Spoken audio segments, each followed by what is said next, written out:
In this Q&A, I go over how to beat creative block, go over if music production school is actually worth it, what you have to avoid when layering drums, and I get a little philosophical in talking about sound design versus writing. Hope you guys enjoy the Q&A. So Reiko Tuming asks, how to overcome a writer's block? So with writer's block, oftentimes this comes from over-listening to your tracks. Most of the time, this is what I find causes writer's block. Not all the time, but a lot of times. You know, when you're working on a song, you're listening to it hundreds of times, and your brain just gets so used to that song. You know, and even if it's just an 8-bar loop, and you're listening to that song, or an 8-bar loop, or even it's a whole song, you get used to it. You kind of get your brain just gets used to it, and it doesn't sound creative anymore to your ears. So even, let's say it's an 8-bar loop that you keep listening to over and over. It could be an amazing 8-bar loop. You could have a great musical idea. You could have great sound design in it. You could have great mixing. But if you listen to it over and over, you're going to get tired of it, no matter how good it is.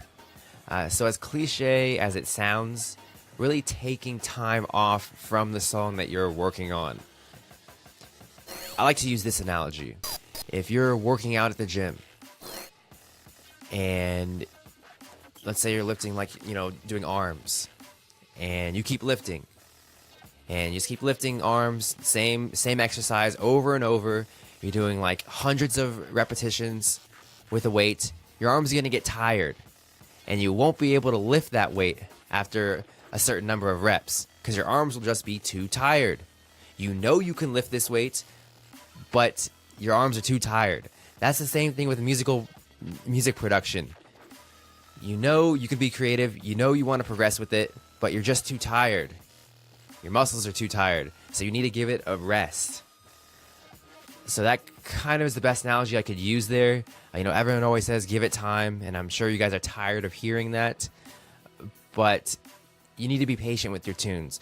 So what I like to do is have a rotation of 3 tracks that I'm working on. That way, if I get tired with one, then I can just move on to another one, and it's fresh. So it's like you're moving on to another muscle group that's not tired. You did the arms, maybe do like your legs or something like that.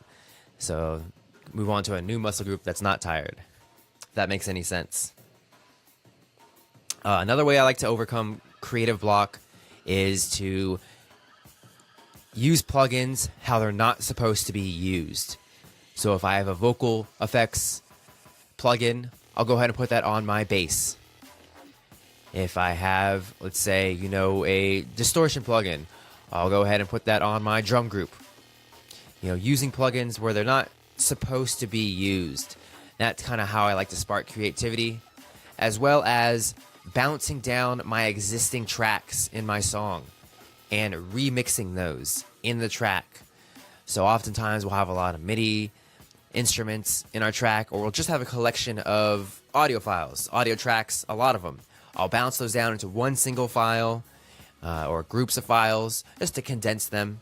It doesn't have to be one file, and then start manipulating the audio and adding effects and chopping them up, because you see the production in a different light when you have your tracks grouped in one audio file or in a group of audio files, and you're a lot more creative that way. It's almost like you're starting fresh with that. So that's a good way to break creative block also. And the last tip for breaking through creative block is to watch a video while you're working on your song.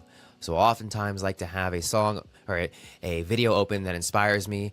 Maybe it's some crazy, surfer guy surfing a huge wave, and I'll produce my song while this video is playing. So if you have another screen, you can have that screen open with the video playing and quickly glance at the video and then get inspired by working on your tune that way. That way you can it's almost like you're writing for the video that you're watching. We're just taking, a little inspiration from it. That having a different medium, site to work with, to influence your decisions, just gives you another way of thinking about things. So it's really about a mindset. It's really about a change in mindset. The rest will change your mindset. You're not so tired of it anymore. You'll be fresh. You'll have a different mindset going into the song if you give it time off. If you watch the video, you'll have a different mindset because there's something else influencing how you're producing.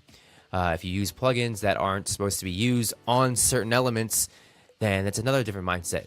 A harmonizer, that's supposed to be for vocals, but you're putting it on your bass. So it's another different mindset. And Andres asks, are there any rules on leveling? I'm putting my synths on -30 to -27 decibels, percussion -18 to -21 decibels, 808 on -27, -21 decibels, and kick around -15 decibels. Am I doing it the right way? On hi-hat, something around -30. Okay, so gain staging. Gain staging is very important in your tracks. There is no set of numbers that define or that you should be using every single track. They'll change from track to track, especially with the style or genre that you're working in. So for electronic music, I like to use general numbers and use those as guidelines, and then change around the volumes how I see fit for the current track that I'm working on. So for electronic music, the kick, the snare, and the sub are your foundational elements. And the kick and snare are usually the loudest things in your mix. So for my kick and snare, I like to usually have that around -6 to -8 decibels. That's peaking. That's your peak meter, -6 to -8 decibels. That's where I like to keep my kick. And then my sub, I like to keep at -12 decibels. Setting just these elements already with those numbers will help set the foundation for your track, as the sub uses up a lot of headroom and the kick and snare are the loudest things in your mix. So having these elements set will really structure how you volume or how you gain stage the rest of your elements, as that the ballpark range of these foundational elements will kind of, they'll be set and you won't have to change them around a lot. Because what happens when you change around subs and kicks a lot in your mix is it really shifts the dynamics, as they are the loudest elements in the mix, so they have a big impact when you change the volumes. So I like to go about it that way. I do have a video up on the SoundShock YouTube channel on gain staging where I go over this in specifics. But the foundational elements, the kick, the snare, -6 to -8 decibels, and the sub, -12 decibels. So that's kind of how I like to go about really setting my elements. And as far as, well, actually, let me go ahead and pull up a couple of the other numbers that I use for gain staging. So gain staging is really the first thing that I do when mixing. And it is the most important and the most overlooked in the mixing process, gain staging. Where the volumes of your tracks will dictate how much you compress, how much effects you apply to the sound, how you EQ it. It is really everything. With quality sounds and good gain staging, a good arrangement, you can already get a fairly clean mix without having to do any compression, EQing, adding any effects or anything. Just having the good arrangement, good sounds, and good gain staging, your mix should come through fairly clear already. I mean, you'll of course need to add EQing and stuff, but you can definitely get a solid, okay-ish mix that way. So let me go ahead and pull up the numbers that I use here. So we have the kick and snare at -6 to -8. And then I have my drum group, which is at -6 decibels. So that's peaking at -6 decibels. And then I also like to have my, of course, sub, as I mentioned, at -12 decibels. And then my bass group, my mid basses, whatever mid basses that I'm using, I like to have those peaking at -6 decibels. And then my other channels, such as synths, vocals, effects groups, I like to have those peaking at -12 decibels. So you'll want to experiment with this. Once again, go on over to the SoundShock YouTube channel, and I do have a video explaining all of this for you guys. Those are the numbers I like to use. Once again, they're guidelines. They're not defined numbers that I like to use every single time. Aaron Reyes asks, did you attend a music production school? Yes, I did. I attended Pyramid Music Production School in San Francisco for a year, and it was a really great school. And I learned all things electronic music production related, as well as learning some theory, arrangement, sound design, really the whole production process, as well as learning new DAWs. Personally, though, I feel that you don't need music production school. There's so much information online that if you just put in the time, put in the practice, you can learn a lot. I went to music production school about 3 years ago, and I would say that I enjoyed it, and it was a lot of fun, and I met a lot of cool people, but I personally didn't learn a whole lot. Prior to coming to Pyramid Music Production School, I did a lot of studying. I did a lot of YouTube tutorials. I did a lot of practicing.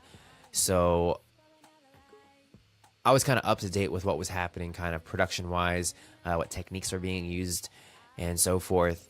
And it was really the people that at the school that I really learned the most from. It wasn't actually the classes that I went to. I was already kind of at an intermediate level. So I would say if you're a beginner, music production school is great. That'll help you get on a fast track to getting into those intermediate stages. But if you're an intermediate producer already, I would say maybe you don't have to spend the money on music production schools. But I did, once again, learn a lot from the producers that attended the school. I guess if I had to go back and do it, I would probably choose Icon Collective over Pyramid, as Icon Collective is more music or electronic music production centric. Pyramid definitely had other focuses also, as they are a production studio and do work on a lot of video games. They work on documentaries, even some movies. So they're kind of spread out all over the place. So it wasn't specifically electronic music production centric. And a couple of the teachers didn't have as much experience in electronic music production. So that, depending on what you're doing, that could be a plus or a minus. But yeah, definitely Icon Collective would be a pretty cool school to go to. Like I said, I had a few friends who went, and they said it was excellent. They made a few really good connections. I feel like it's more about the connections when you go to those types of things. Who the teachers are, who they're connected with, who the students are connected with, that sort of thing. And I think that really is what makes it.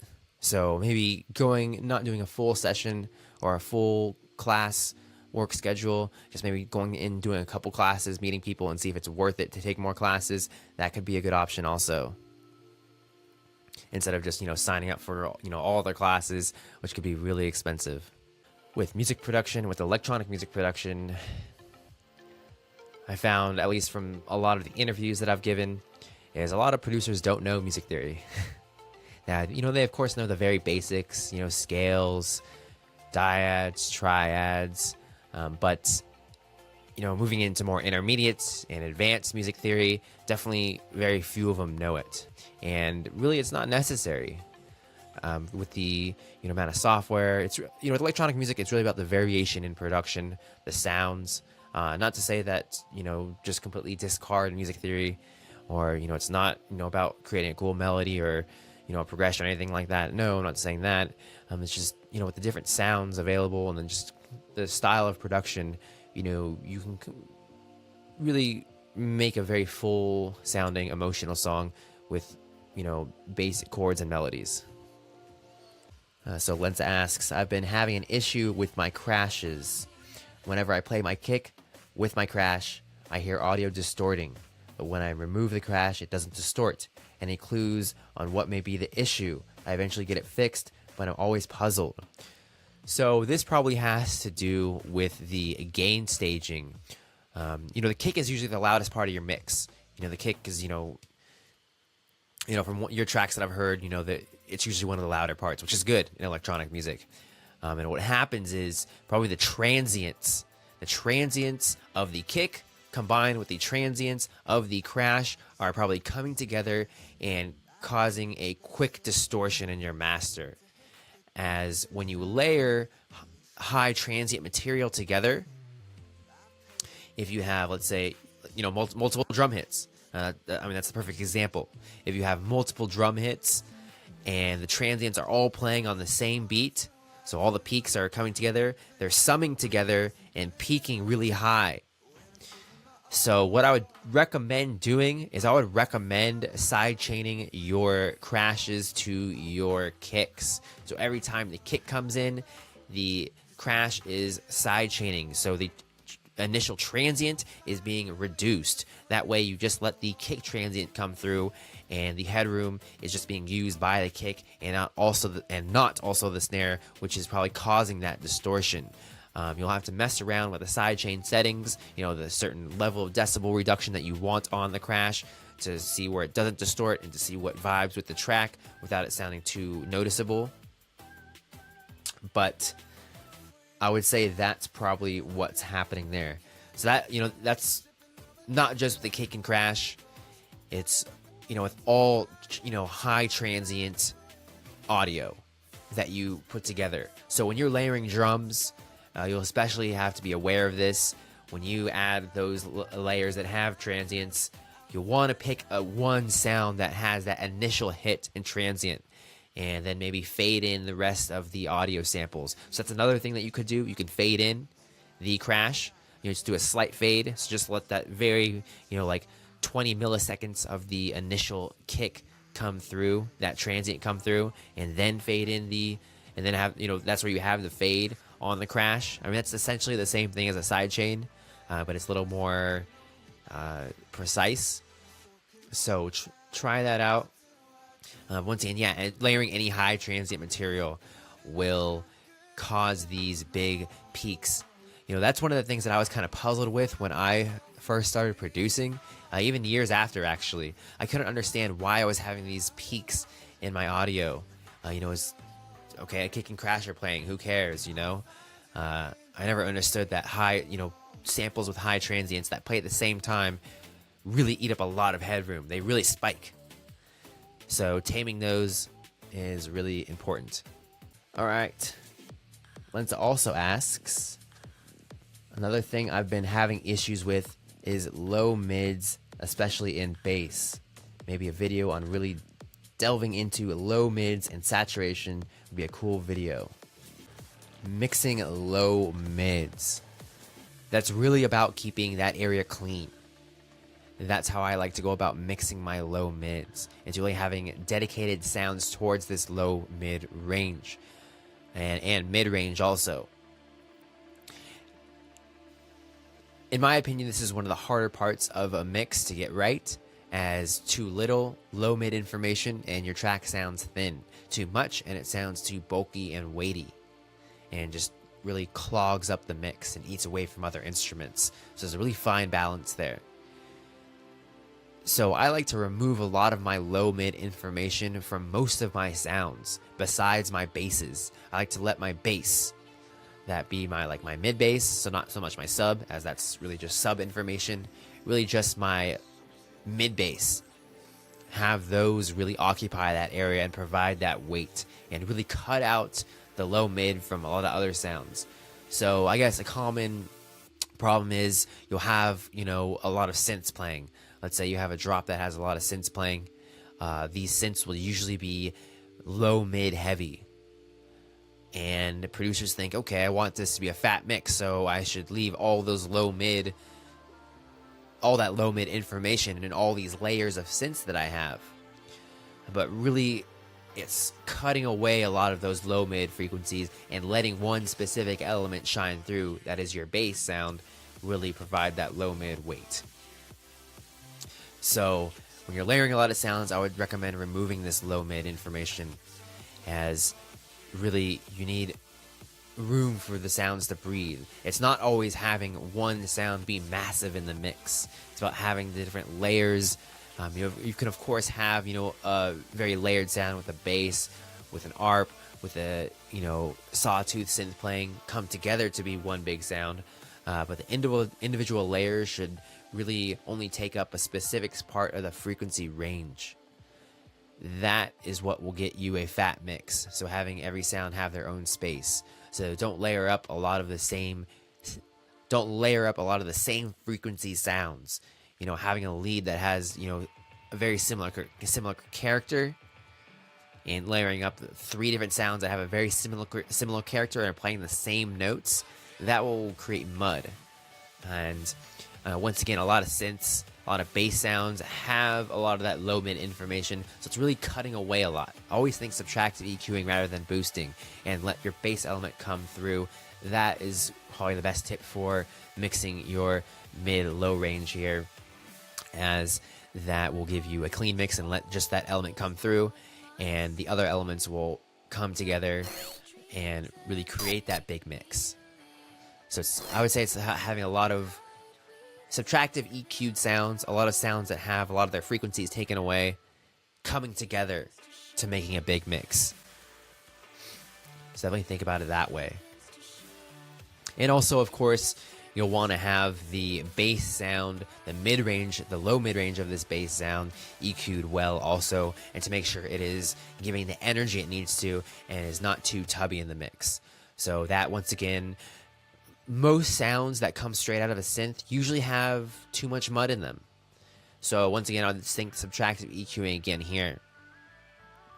This isn't always the case. A sample or synth that you're using won't always have too much mid-low information, but the 100 to 500 hertz range is really a killer. It's really what provides, it's really the most important part of the mid-range, low mid-range. That's what will give the weight to your track or give too much tubbiness. So on your bass sound, search through that 100 to 500 hertz range, experiment with taking out frequencies, experiment with boosting frequencies, and find out really what gives your track the balance and weight that it needs. That would be my advice for mixing the mid-range and mid-low range here. Has emphasis on sound design gotten a bit carried away? I have a hip-hop background where we didn't care as much about making a sound from scratch. It's more about what you can create with the sounds you have. I would say that depends on the style or genre that you're working in. I've noticed a lot of hip-hop producers really don't know much about sound design, which is fine. It's just a different style of writing. Let's say you have compare a hip-hop tune to a drum and bass tune. Drum and bass tune, there's really not much musicality to it. It's more about the cool sounds that you hear. It's called the ripping bass line that you have, the really layered atmospheres, textures that you have, the really pristine drum sounds. That's really just the style of the track. Where a hip-hop track, it's more about, the good drum programming, the good sample selection, and of course the rap that you have over top of it, and nice little supporting melodies and harmonies to go with it. So it's not, I wouldn't say we're too carried away with sound design, because the tools that we have available to us now, it's pretty easy to get a more complex sound. For example, Serum can create complex sounds that other synthesizers couldn't have, even 4 years ago. So I would say producers can get carried away with sound design.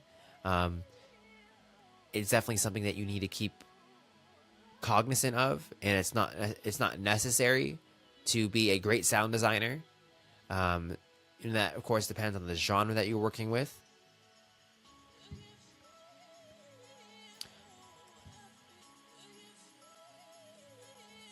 Justin also says people are very enthusiastic about pointing out they made a noise patch, but when I hear their track, it's full of noise sound they created, but it's not very musical.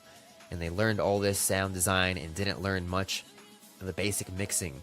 Definitely find this to be true. Also, it's really about, I think it's about being well-rounded. As a producer, there are certain benefits of being a good sound designer. You hear a song that you maybe like on the radio, or you just hear a song that you like, or you have a cool idea in your head. You want to make that a reality. If you don't know how to sound design, you're just going to be sample hunting. And oftentimes when it's like a bass line or a melody, it's, you're just copying someone else's idea, and it's not the exact idea that you had in your head. Being a good sound designer will help you get out your, the sound creation quicker and help you with a more fluid process and help you create something that's more unique and something that you want to create. So there are a lot of benefits of being a good sound designer, but you need to focus on all aspects of music production if you want to be a well-rounded producer. You know, just having, of course, that sound design, as you mentioned, producers will have really cool sounds and they'll always like to brag, oh, you know, I made this, I have the 20 different layers with this. That's cool, but if you can't mix the tracks together well, if you don't have a good arrangement, if you don't have good musical ideas, that sound design almost means nothing. It's just cool sound design. It's, you know, it's a cool sample that you have that you could, you know, maybe sell or something like that, but it's not a song. So you can have the coolest sound in the world, but if you don't know how to use it, then it's not much use. Unless, of course, you're once again selling a sample pack or a preset pack or something like that. So it's really about finding a balance. It's really about learning all aspects of music production, knowing what you want to create. If you're making a hip-hop track and you like a certain style of hip-hop, you should listen to the other songs in that style or genre and get good at sound designing those particular elements, as well as learning how to arrange out those particular types of songs, as well as knowing how to mix those particular types of songs. So it's really about learning the entire production process. Like I said, certain genres will require different types of sounds, so more sound designing is needed. Once again, comparing drum and bass to hip-hop, drum and bass is more sound design centric, so you will need to spend more time sound designing. That's just that's part of the style. And let's say, you know, as compared to like a future bass tune or really a melodic tune, the drum and bass tune won't have as many melodic elements, so that's not a focus of the track. So it's not necessary to learn how to really have great melodies in a particular type of drum and bass tune. Of course, some drum and bass tunes, liquid drum and bass, that sort of thing, could have a lot of melodic elements, but, you know, let's say you're doing a more grimy type of drum and bass tune, it won't necessarily have a full, you know, symphonic, you know, string section with pianos and all crazy melodies, that sort of thing. It'll be, you know, more focused around the bass line. So once again, the melodies won't really come into play in that particular track. So it's really about depending on what you want to create. That's the skills that you should build. So that's really what I'd have to say about that. But yeah, you're definitely right, Justin. There's definitely producers out there who focus too much on the sound design and don't really know how to write or finish tracks, and they kind of just throw stuff together. So it's finding about what kind of works contextually in your song and fleshing out your musical ideas with the sound design components that you've created. And that kind of goes into another deeper topic about using samples and about using presets as opposed to sound designing your own stuff. When I'm writing, 75% of the sounds are presets and samples. Why? Because sound design is a whole nother process. It takes away from the creative process and really halts my arrangement and will lead to a creative block if I just start sound designing most of the time. There are times, you know, where I could be sound designing and something sparks, you know, after an hour or so and I get the track rolling, but it's a different process. It's a different mindset. You know, I've made plenty of sample packs, preset packs before, so it's not like I am, you know, using samples and presets because I don't know how to sound design. It's just because they're separate processes. You know, oftentimes I'll use a lot of my own samples and presets that I've created. So, and, you know, there's nothing against people who don't quite know how to sound design. You know, I would say it's, you know, bad to use samples and loops. You know, a lot of record labels don't care if you use the sample. They want to know if you executed the musical idea correctly. They just don't care if you use the cymatics pack. So, you know, and used it creatively to make it your own song. They don't care. The reason I suggest, you know, learning sound design is once again so you can make the music that you want to efficiently and make it to the best of your ability. If you don't know how to sound design, then you're not going to be able to do it. You're at the mercy of the preset and the sample. That's the main thing. When I first started producing, I didn't really know how to sound design, and I would be at the mercy of the samples and the presets that I was using. You know, if you've made a lot of presets in, let's say, X for a Serum, and you know the synth in and out, when you go in to use other people's presets and you want to slightly alter it or change it, something you hear in your head that you want to slightly change, you can easily go into the synth and change it because you are fluid with that synth. You know how to sound design. So you're taking someone else's idea and using your proficient knowledge in that specific instrument and creating what you have in your head to make the song that you want to make. So that's one of the reasons why I would say knowing sound design is so important, but really not just sound design, the entire production process. So I guess that's kind of broad. I make my sounds patches on one day and then produce songs a different day. Yeah, definitely, that's a good idea. Otherwise, you get lost twisting knobs and automating a sound when you should be producing. Definitely, you can easily get lost. I've done it so many times. I just get lost in sound design, and I think that's okay. To get lost in sound design. I think it's important because you learn.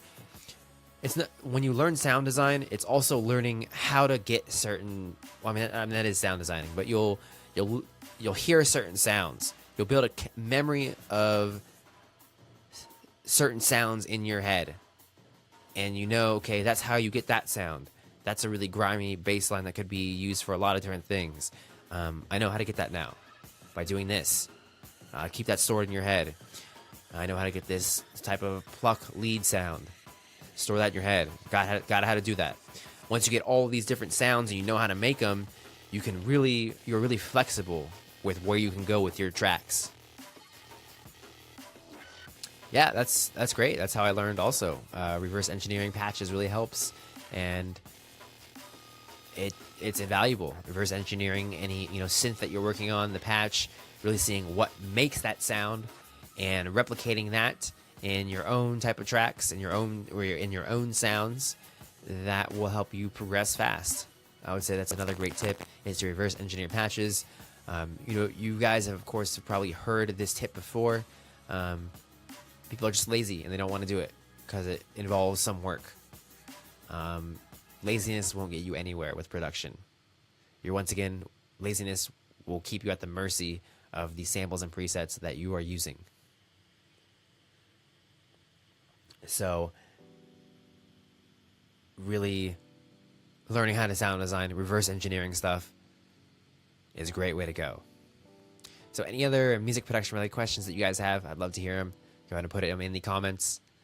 Maybe you've been working on a new song and you weren't, sure on some mixing technique that you're using. Anything at all, feel free to put it in the comments, and I'd be happy to answer them to the best of my ability, as well as get feedback from you guys on what you think would help with this question. So it's not just me up here talking, it's also getting information from you guys that everyone can use in their own productions. Thanks for joining, Reiko and Ricky. Good to see you guys in here.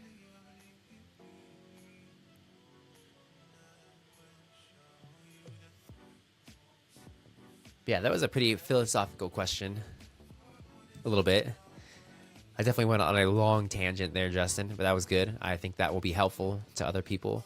That's, of course, just my opinion on sound design and using samples and loops and presets and knowing the process and, the different styles or genres that require different sound design skills.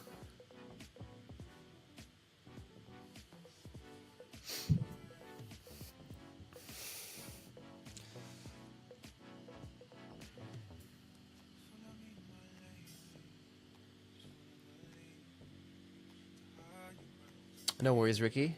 Good seeing you in here, man. Better in here than, better late than never.